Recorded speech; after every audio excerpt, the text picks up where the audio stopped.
Guys, stick with me, and today we're going to go over Florida's Treasure Coast Market Update. Let's go. You better get fired up.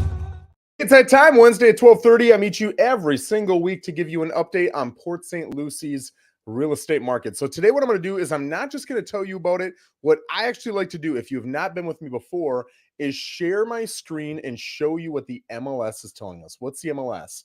The MLS is a tool that realtors use. You can see it now on your screen. And this is the tool that we use to look at different homes on the market and to list homes on the market as listing agents. This is where you're going to get the most accurate information. And if you're looking at any of the affiliated websites, whether it's a Zillow, Realtor, Redfin, Trulia, Remax, Coldwell Banker, eXp Realty, Keller Williams, it doesn't matter. The overwhelming majority of those sites have what's called an IDX feed that pulls data directly from the MLS. This is the source. This is the be all end all. So what we're going to do is come look at a couple things. We're looking at Port St. Lucie right now. I like to do this in front of you so you can see what we're doing. And we're only going to look at single family homes. Now you can see we got 1,037 that are for sale right now, right? And I'll tell you, at the minimum, we had 757. So it has come up quite a bit. I'm going to take, I don't think you can see my calculator, but 1,037 minus 757 divided by 757.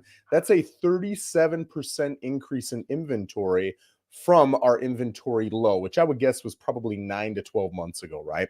So we've got a 30% increase. So you might think, if you're looking at supply and demand, well, my gosh, supply has come up dramatically. Prices are coming down then, right? Not so fast.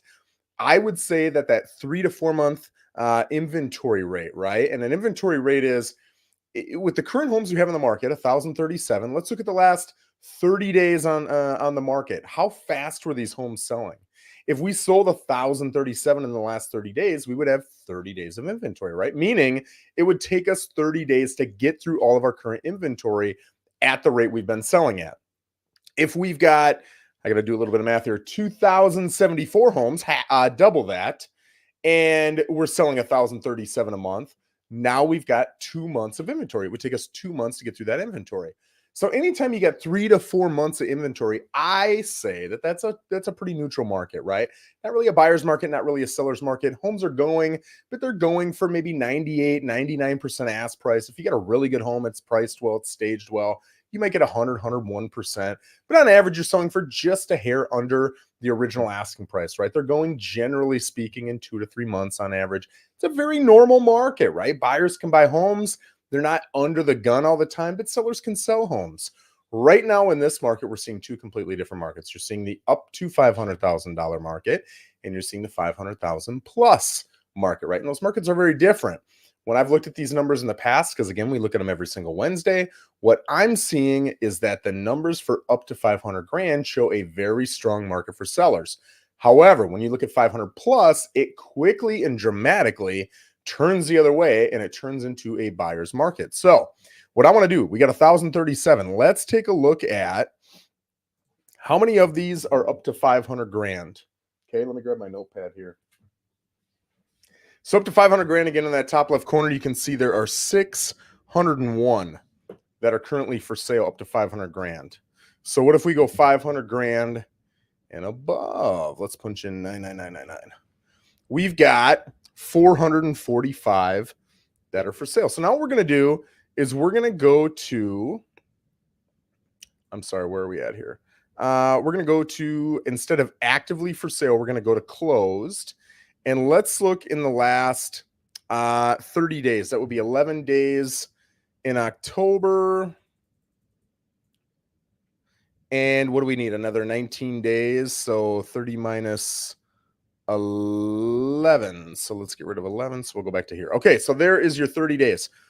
So we got to get rid of this price, though. Let's get rid of list price. And let's come down to add a field.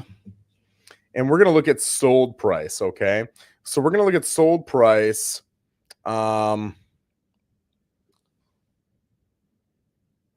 go 500 plus.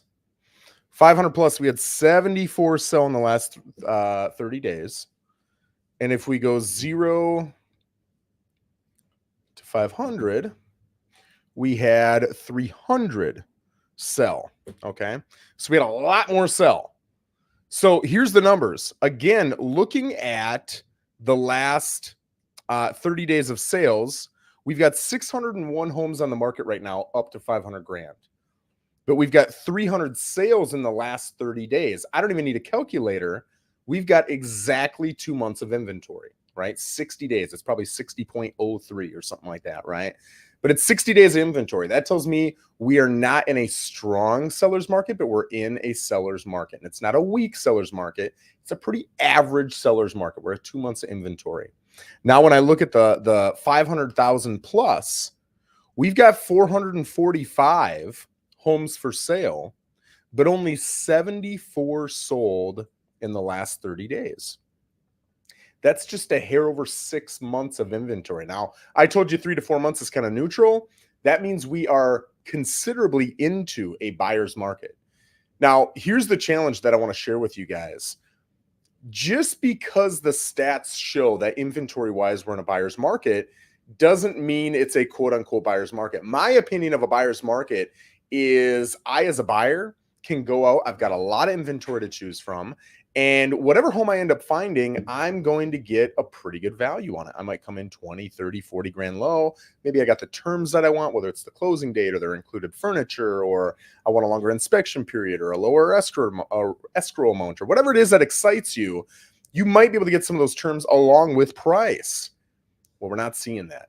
We're not seeing a lot of these sellers in the higher ranges budging that much on price. Will they budge 5, 10 grand? Maybe, not all of them, maybe, but not a lot of people are budging 20, 30, 40, $50,000. So what we're seeing, and you're seeing in the numbers, 300 compared to 601 for sale, sold in the last 30 days up to 500 grand. There are 445 for sale, 500 plus, and only 74 sold. So there are probably a lot of sellers out there getting offers that are 20, 30, 40, 50 grand lower. They got terms that the sellers don't like, and you're not seeing those deals be put together. They're just not happening, right? These sellers are saying no, the buyers won't budge, and so we're getting that contentious stagnation. And I remember seeing this in 2008, and eventually people break down. And they say, hey, this is the market. We're either excited to sell or we're not. If we're not, let's get off the market and reduce the inventory. And if we are, then we got to be a little negotiable on our price, right? We're just not there yet. So you will start to see a couple things. And I'm basing this solely off my experience in 2008. I don't think we're in 2008. I don't think this market is 2008. The only thing I'm drawing from 2008 right here is the fact that it was my experience of 6+ months of inventory and how sellers and buyers reacted. That's it. But it's way different, right? There was no lower end first-time home buyers strong market. That wasn't a thing. It was all incredibly soft. Okay. But what you're going to see is a lot of buyers in that $500,000, $600,000, $700,000, $800,000, $900,000 range that hear the market's soft and they think, great, they're asking $750,000. I'm going to come in at $700,000. Oh, by the way, I want a 60-day closing, and it's contingent on the sale of my house, so it's comfortable for me. Those sellers are probably not going to say yes to that, right? It's just not happening. So I want to inform you guys. So if you think that's the realistic thing that's going to happen, it's probably not, right? Now, if you're a buyer where if it happens, it happens. If it doesn't, it doesn't. Go out and give it a whirl. Because 1 out of 30, 40, 50, whatever it is, will say yes. And if it's more important for you to get a good deal and get good terms and whatever than it is to find a great house, then you can absolutely do so. You're going to put some offers in, like a lot of offers, but you can get it done, right? But most people, that's not what they want. They think they want a deal, but more than getting a deal, they want the house that fits all their needs and makes them happy. So they say, Joe, I want to get a deal. But then when we find the house they like, they say, I got to have this house. How do I do it? And then we come to terms with that seller, right? So the 74 that sold, those were 74 buyers who said, I need to buy. I want to buy. What do I got to offer to make this happen? Did they start 20 grand low? Maybe. But for the overwhelming majority, they came up and got it sold. Now, what's going to happen over the long term, right? 6, 12, 18 months. I don't know what's going to happen here, but I will say, are rates high? Historically speaking, no. Rates are average. Do I say that because I'm a real estate agent and I'm trying to talk you into thinking that rates are average so you should buy and I can make a commission? No.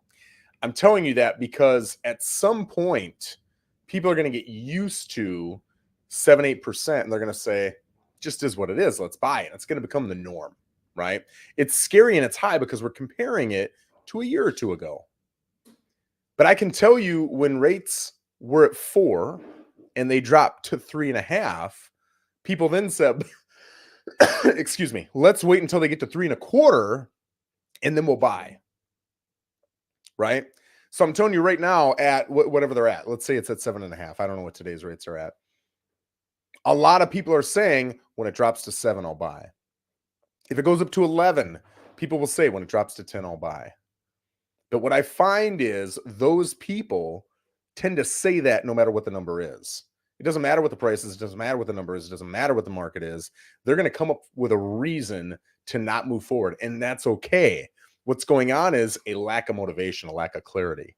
They don't need that house bad enough, so they don't do it. And that makes complete sense. Now, an investor will put in a whole bunch of offers. They don't really care about the house. It either makes sense numbers wise or it doesn't. But for most people who are buying a home for their family, the home matters more than the deal I get on the home. For most people, they won't say that, but I see it in their actions. I see them trying to come in, and when they can't get the deal, are they going to bend or not? Most of them bend, the serious ones, right? So you're still going to see serious buyers out there, and you're still going to see them putting in offers. But now as a seller, you're one of 445 homes on the market at 500 plus, and you've only got 74 opportunities coming your way, right? So that's not even a 20% chance. What is that? I'm betting it's about, I'm going to say 16.5 divided by, it is 16.6. So if there's 445 for sale and 74 sell every month, you've got a 16.6% chance of being one of those sales at 500 plus. You've got to be priced right.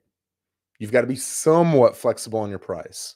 And if you're thinking, oh, I'll just overprice it by 20 grand, but it's not going to work because then people won't look at your house, or they'll think, man, I want to come in 40 grand low on this one, right? So that's a different video, and I can explain the challenge with that, but there is a challenge with that.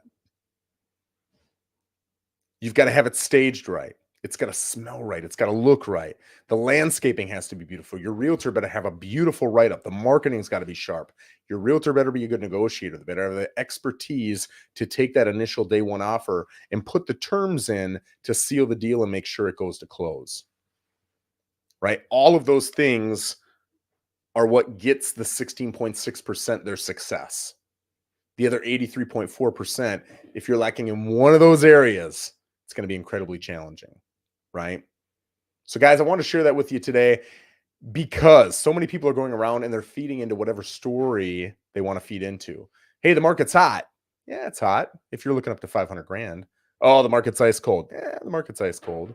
If you're looking at 500 plus, right? And I'll tell you too, the $500,000 to $600,000 market is considerably different than the $800,000 to $1 million market. The higher you go, the colder it gets. So really take that all into consideration when you're looking at what do I need to do to sell? You better have that list, right? Marketing better be sharp. The negotiation skills of your realtor better be sharp. Your staging, your price, your commission payout, your photos, your write-up on the MLS, all of it has got to be rocking. And if you're a buyer in that realm, you got to realize, yes, everybody's saying it's a buyer's market, but no, that doesn't necessarily mean you're going to get a sweet deal. What you're going to get is a lot of people not budging. So you've got to be willing to put in a lot of offers, and that expectation management is huge, right? And if you're a seller at 500 and below, you're going to sell, right? You don't even need to do all those things I said perfectly. I would still do it because you'll make the most amount of money. But if you don't do them all perfectly, you'll still sell. Now, it's just cool enough, right? At the peak, it was 19 days of inventory. It's 60 now. So even though it's a good seller's market, it's just cool enough that you don't have to worry about multiple offers in most situations, right? Maybe 20, 30% of listings are going to have multiple offers right now in that 500 below range. So 70-80% of the time, you don't have to worry about it. You know which homes you do have to worry about it on? The best looking, best price homes. Those are the homes that attract the most people and get the most offers, right? So if you're looking at average homes, you ain't got a problem. If you're looking for good homes, maybe you'll see those multiple offers, right? But anyway, I wanted to answer the question of, is it a hot market or a cold market? That is a very loaded question because it depends on what price point you're looking at, where you're looking, and what it is you're trying to achieve.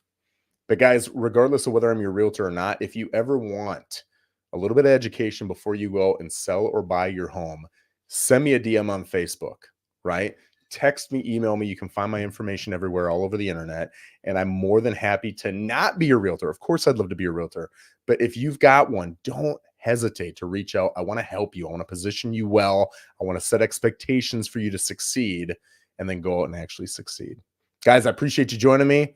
I'll see you next Wednesday at 12:30. Take care.